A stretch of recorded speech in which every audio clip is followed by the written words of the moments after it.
The sky outside Freen's mansion was a storm waiting to break. Thunder rumbled in the distance, echoing across the empty land like a war drum. Inside, Freen sat on the edge of the bed, hunched forward, hands tangled in her damp hair. Her body still trembled, not from pain, but from restraint. From the sheer effort it took to keep herself human. Becky stood a few steps away, wrapping the blanket tighter around her body.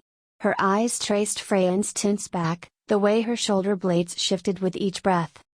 "You're shaking," Becky said softly. Freen didn't look up. "I can hear everything. The wind. The bugs. Your heartbeat." Her voice was a husky whisper, strained and dark. "It's maddening." Becky knelt beside her, placing her hands on Freen's. "Then listen to me. You're here. You're still you." Freen finally turned. Her eyes had stopped glowing, but the hunger still lingered in them, barely caged. "I don't know how long that will last." Before Becky could answer, a sudden pulse, like a pressure drop in the air, swept through the room. Freen stiffened. "Did you feel that?" "No," Becky whispered. But she felt something colder than fear trickling down her spine. Freen stood abruptly. Someone crossed the boundary. She moved to the window and pushed it open. Nothing. But the smell hit her first, old blood, lavender, and fire. And then the shadows began to move. From the forest line, they emerged, tall figures in long, hooded coats that rippled like lee. One man walked calmly, each step causing the earth to pulse beneath him. Freen's breath caught. "Saint." Becky joined her at the window. "That's him?" He was pale. Too pale. His black hair was slicked back, and his crimson eyes glowed like embers beneath the hood.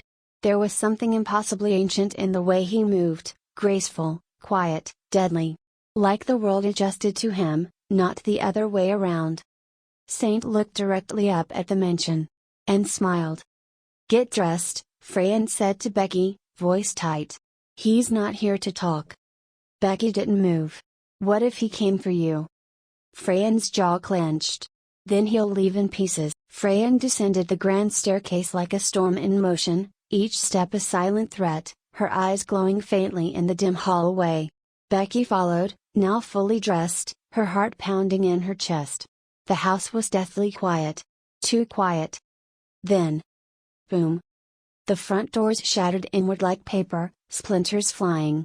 Smoke and shadows poured into the mansion's front hall, swirling and twisting like living tendrils. Freen stood between the broken doors and Becky, fangs bared.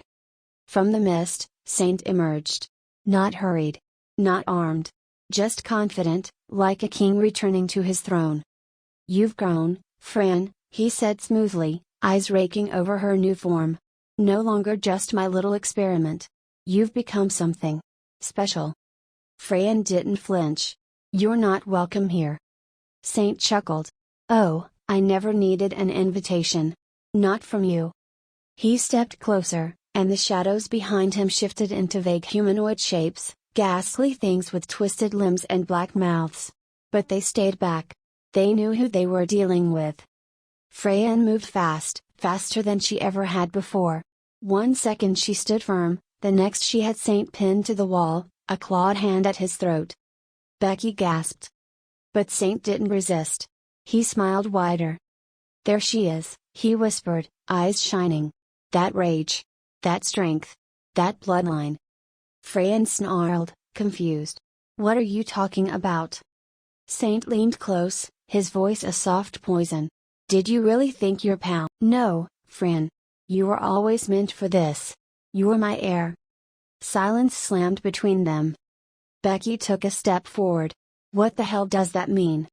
Saint's eyes flicked to Becky, amused. "Ah. The beloved pet." Then back to Freen. "She doesn't know, does she? About the serum. About your mother." Freen froze. "Don't you dare speak about her." But Saint only smiled. "She made a deal with me before you were born. To protect you. To make sure you'd survive the collapse. You're not just infected, Freen. You were engineered." Becky whispered, "No." Freen's grip loosened. Saint slipped out like smoke, landing gracefully a few feet away. "You've only scratched the surface of what you can do," he said, circling. But with me, you could control the hordes. Rewrite this broken world. I'd rather burn it to the ground, Freen hissed. Saint sighed. Pity. Then I'll take what's mine. He raised his hand. And the shadows attacked. The shadow creatures lunged, distorted, shrieking monsters with smoke for skin and claws like bone. They swarmed through the shattered doorway in a wave of shrill, inhuman hunger. Freen reacted on instinct. Her body blurred forward, faster than Becky could track. She ripped through the first shadow creature, her claws slashing through the smoke-like body, forcing it to scream and dissolve. Another creature lunged at Becky from the side. Becky! Freen roared. In an instant, Becky was pulled into Freen's arms and spun behind her just as Freen launched a blast of red energy from her hand, energy. It pulsed from her palm like an explosion of blood and light, incinerating 3 shadow beasts at once. What the hell was that? Becky gasped. Freen stared at her hand in shock. I don't know. Saint's laughter echoed through the smoke. Ah, you've awakened it. The Crimson Core, the very thing I built into you. And now you're wasting it on them? Freen growled and launched herself toward him again, but Saint flicked his wrist. A ripple in the air stopped her midair, throwing her across the marble floor. She crashed into a pillar with a grunt. Freen! Becky screamed, running toward her. Saint snapped his fingers, and 2 more shadows surged toward Becky. Freen's eyes snapped open, fully red now. Her fangs grew longer, her body vibrating with unnatural strength. Her hair seemed to lift, as if weightless, and a crimson aura burst out from her skin like a S. The creatures pounced on Becky. And then they froze. Freen stood upright, bleeding power. Her voice was guttural, deeper, something ancient awake inside her. Don't touch her. The entire mansion trembled. The shadows disintegrated without her even moving. Saint watched with barely concealed awe. Beautiful, he whispered. You're evolving faster than I expected. But you still don't understand why. Freen charged him again, now impossibly fast. They collided, 2 forces of nature, slamming through walls, crashing through the dining hall in a blur of claws, shadows, and blood-red light. They were evenly matched now. Saint grinned as he wiped blood from his lip. You feel it, don't you? The hunger, the power. Sooner or later, you'll come to me willingly. Freen snarled. I'd rather die. You already have, my darling, Saint whispered, vanishing into a dark mist as Freen's claws slashed through where he stood. Smoke began to clear. Saint was gone, but his voice lingered, twisting through the air like a parasite. Becky helped Freen to her feet, her hands trembling.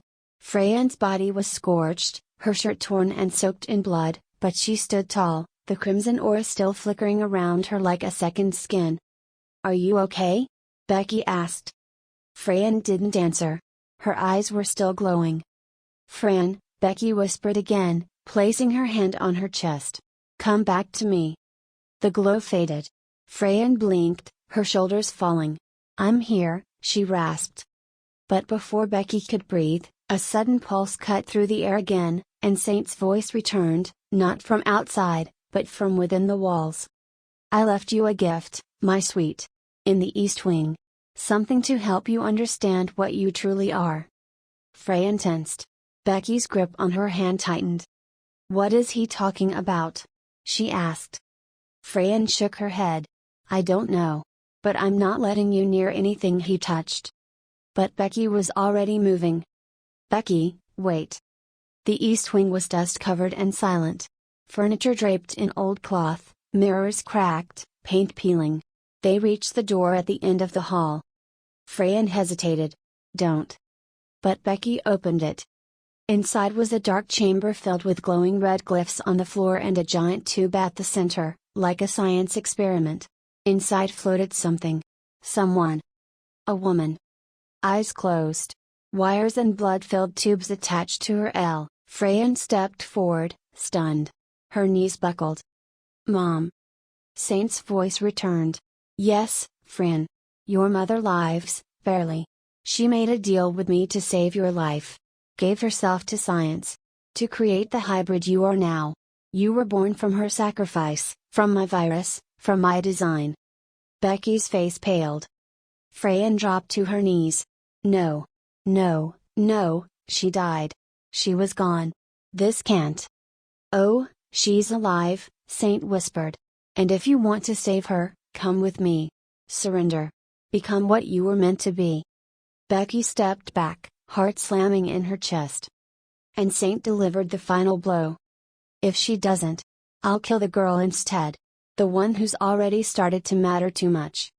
Becky's breath caught. Freen looked up. Feral. You touch her, I swear to God. Saint's voice vanished.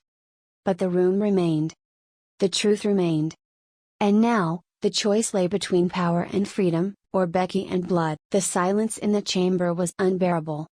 Freen stared at the floating figure of her mother, the woman who had raised her, protected her, sacrificed herself, now kept alive in a twisted state by Saint's experiments. Tubes pulsed with a sickly glow, feeding both her body and the ancient machine behind her. Becky watched Freen break from the inside out. He used her, Freen whispered. He used us. Becky stepped beside her. Freen, we'll find a way to fix this. We don't have to play his game. Freen's fists clenched. He's right. I am his creation. That's why the shadows obey me. Why I feel stronger every time I lose control. I'm his weapon. No. Becky turned her face to her. You're mine. Freen looked at her, startled. You're not his. You're not just some lab experiment. You're the woman who protected me, who stayed by me, who fought for her own humanity even when it tried to tear her apart. Becky's voice cracked. You're Freen. And you don't get to give up. Freen's eyes filled, red and gold swirling like a storm. But she said nothing. Then Becky made a choice. Before Freen could stop her, Becky stepped into the glyph circle. Becky. Crimson light surged upward, reacting to her human blood, to her bold defiance. The machine sparked. The chamber trembled. The tank holding Freen's mother began to pulse, alarms screeching. A voice, not Saint's, but hers, echoed in the chamber. Project Valkyrie. Blood key recognized. Awakening. Freen rushed forward and pulled Becky from the circle, her arms wrapping tightly around her. Becky coughed and collapsed into her, weak but breathing. What did you do? Freen demanded, shaking. I linked myself, Becky whispered. To the system. I thought maybe I could override it. I just couldn't let him use her anymore. Or you. Freen's heart thundered. You idiot. You could have died. Becky looked up at her, smiling faintly. You're worth it. Suddenly, the light behind them flickered. The tank began to drain. The woman inside opened her eyes. Freen. The woman gasped weakly, voice barely audible. Freen choked on a sob. Mom? But before she could move, the wall behind the chamber exploded. Saint emerged, drenched in shadow, no longer calm. His eyes were molten, burning with betrayal and rage. You were never meant to wake her. He snarled. You ruined everything. Freen stood, shielding Becky behind her. I'm done playing your game, she hissed. You want a war? Her crimson aura ignited.